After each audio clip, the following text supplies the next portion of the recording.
There's reports of a lot of negativity in AEW. Plus, WWE are making some huge production changes, and TNA announces a major star return. It's all in the Cultaholic wrestling news right now. So, in the wake of the firing of AEW's VP of post-production, Kevin Sullivan, the mood has apparently dipped in AEW. It's not the happiest place to be from what we understand. Yeah, this is according to Dave Meltzer on Wrestling Observer Radio, who says, I've gotten so much feedback from people in and around AEW, and it's a lot of negativity right now. And I think that some of that stems from the show on Saturday night, which had a very poor crowd. It's interesting because there's a lot of negativity, while at the same time, the company is grossing more money by far than it ever has these last couple of months. It's been very, very successful in that sense. As far as turning profit, that's a very different story. So it's a mixture of things. Obviously, it's the house numbers, as they say, is something that's affecting the morale there, but also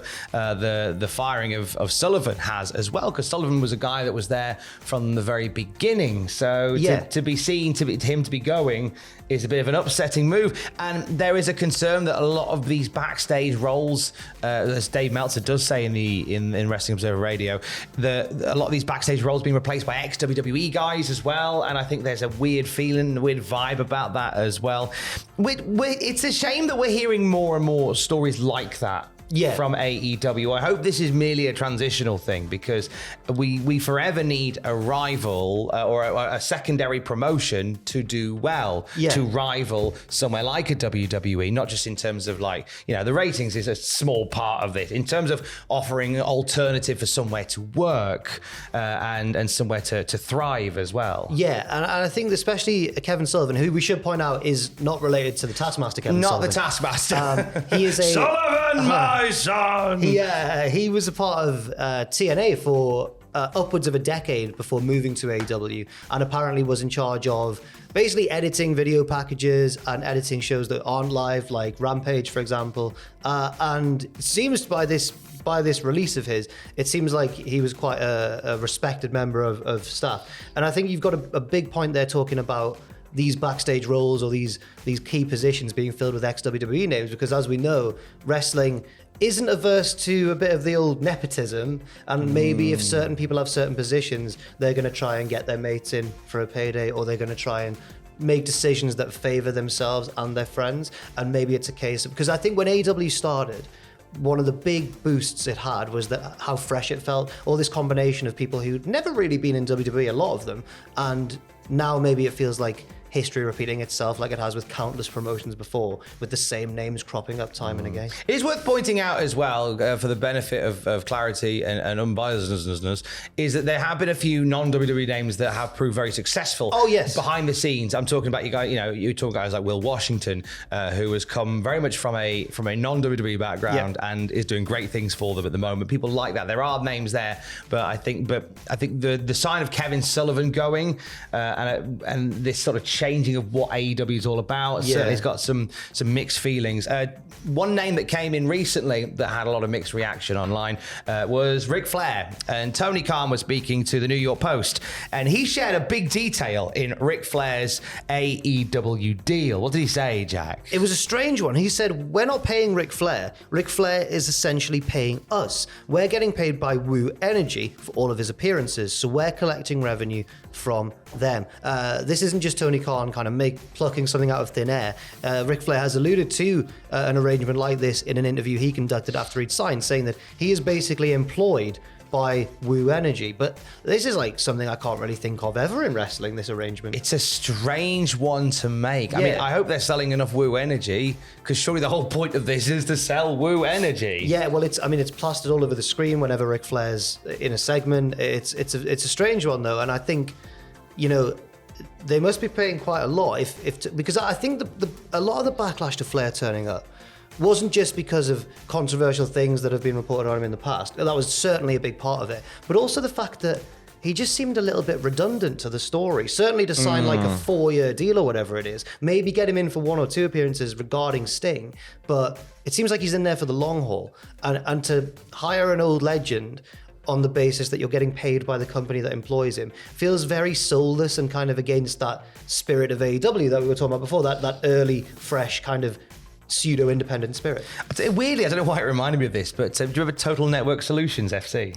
The Welsh football team. The Welsh football team, TNS, who got bought by a company called Total Network Solutions. So they renamed the football club Total Network Solutions. I believe Jeff Stelling once said on Soccer Saturday when they scored a goal, they'll be dancing on the streets of Total Network Solutions tonight. But that's changed. I think they're called the New Saints now. They are, yes. They kept, because it's, they don't have to change any of the letterheads then if they just call themselves something different. Let's move to WWE, 3 different initials, where big changes are being made on the production side of things in 2024.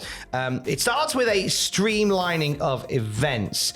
TKO COO Mark Shapiro was speaking to UBS Media, and he said they're running less house shows next year. I feel like house shows were always sort of on the chopping block, as it were, for WWE. They used to do so many, they cut them back even further, and it looks as if they're cutting them back even more. Yes, it does, because I mean, on top of you've got to remember what a packed schedule WWE runs. You've got Raw, SmackDown, NXT, and the pay-per-views or premium live events. You've also, on top of that, got these weekend house shows called Saturday Night's Main Event and Sunday Stunner, and it seems as though they're planning to cut back on these live events, which I'm guessing is going to be a very popular move, certainly for the roster. Yes, got to be happy absolutely. There was an interview that Randy Orton did on him with Logan Paul, and he said the one thing that Triple H is really keen on doing is having a better work-life balance for the wrestlers. He said, they're going to be able to spend more time with their families, and that's going to be a popular move as well, surely. Yeah, and I think a lot of time house show numbers can really move around. A lot of the time, it's great to have these house shows when you're in a market you don't normally go to. So when it comes to the UK, they'll do a series of live events in like up here and in Newcastle and in Birmingham and places like that. It'll pack out the houses night after night. Yeah, that's it. But there's probably a lot of places in the States where you don't necessarily need to run a house show loop. Yeah. Because you'll have the main show go there every so often anyway. Yeah, or at least close enough that people from that town will travel to the next. Yeah, I see what you mean. It makes sense to me, I suppose. House shows aren't the only established WWE part that are being overhauled. This breaks my heart a little bit. This does. A bit of an old school thing going on. Yeah, so Fremantle Media, who distribute WWE home video in the UK, put out the following announcement saying, with great sadness, we must announce that WWE have taken the decision to withdraw from the home video category. No licensing deals will be renewed worldwide after 2023. This means the very last WWE home video release from Fremantle will be Crown Jewel on the 18th of December and the 22nd in Germany. WWE home video has been releasing VHS, DVD, and Blu-ray for 36 years. The last 11 through Fremantle in Europe, but this will come to an end on the 31st of December with no further WWE DVD or Blu-ray stock manufactured. Everyone at WWE Home Video UK would like to thank all our collectors and fans for the many years of support and passion. That is a shame, isn't it? I know it's the way the world goes and everything's online now and stuff, but there's still something, not just in wrestling, but and not even just in terms of visual media, I guess, but there's always something nice about having a physical copy of something, even if it doesn't necessarily mean you have to have it. I get why people do. I get why people have vinyl collections and stuff. Yeah, it's the real end of an era. Yeah. We go back to 1986. I think the first WWF VHS came out. I do a big deep dive into it on the news podcast this morning, and it wasn't just with VHSs. There were Betamaxes of WrestleMania 2 and 3. Wow. You could watch WrestleMania 1 on Laserdisc. Oh my God! There was a Laserdisc, and as years went on, so Coliseum was run by an independent distributor who was a bit of a fan of wrestling. And this is an amazing story, and I love this story. It's from Bruce Pritchard's podcast. Bruce Pritchard basically inherited Coliseum Video and ran it internally because this Best of Hulk Hogan video went out, which had 2 matches with Hulk Hogan and Harley Race, one from the Boston Garden, one from Madison Square Garden. Both matches were exactly the same. Oh, wow. Move for move, beat for beat. And the guy who ran it went, what do you mean? It's 2 matches in different places. And Bruce did you not watch them? They're the same match. So he ended up inheriting Coliseum Video. It then became Silvervision over here. Yeah. I always remember that opening of the Silvervision VHSs. You TV guys always got the cameras where you don't belong. Yeah. This is amazing. And from there, they become WWE Home Video. They spend all their time blurring out the scratch logo on Tag Classics. Yeah. They very briefly released UMDs. Okay. You know that? No. The thing that you put in the PlayStation Port. Oh, okay. You can buy on Amazon right now, if you feel so inclined, the Self-Destruction of the Ultimate Warrior on UMD for about a tenner. Oh, man. When I first read this story, I thought, oh, that is a bit of a shame. But now you've gone into it, I'm like, yeah, that really is a loss. It's a real end of an era. But you know what? As soon as the network launched, it was inevitable. I'm amazed that it's taken this long. I'm sad to say it. I mean, do you think they'll ever... Surely going ahead at some point they'll release like big special editions of stuff. No, in physical sense. Doesn't That's look like crazy. Unless obviously that big electro bomb goes off and we lose all internet and we're plunged into the dark ages again. In which case, of course, we'll go back to vinyl.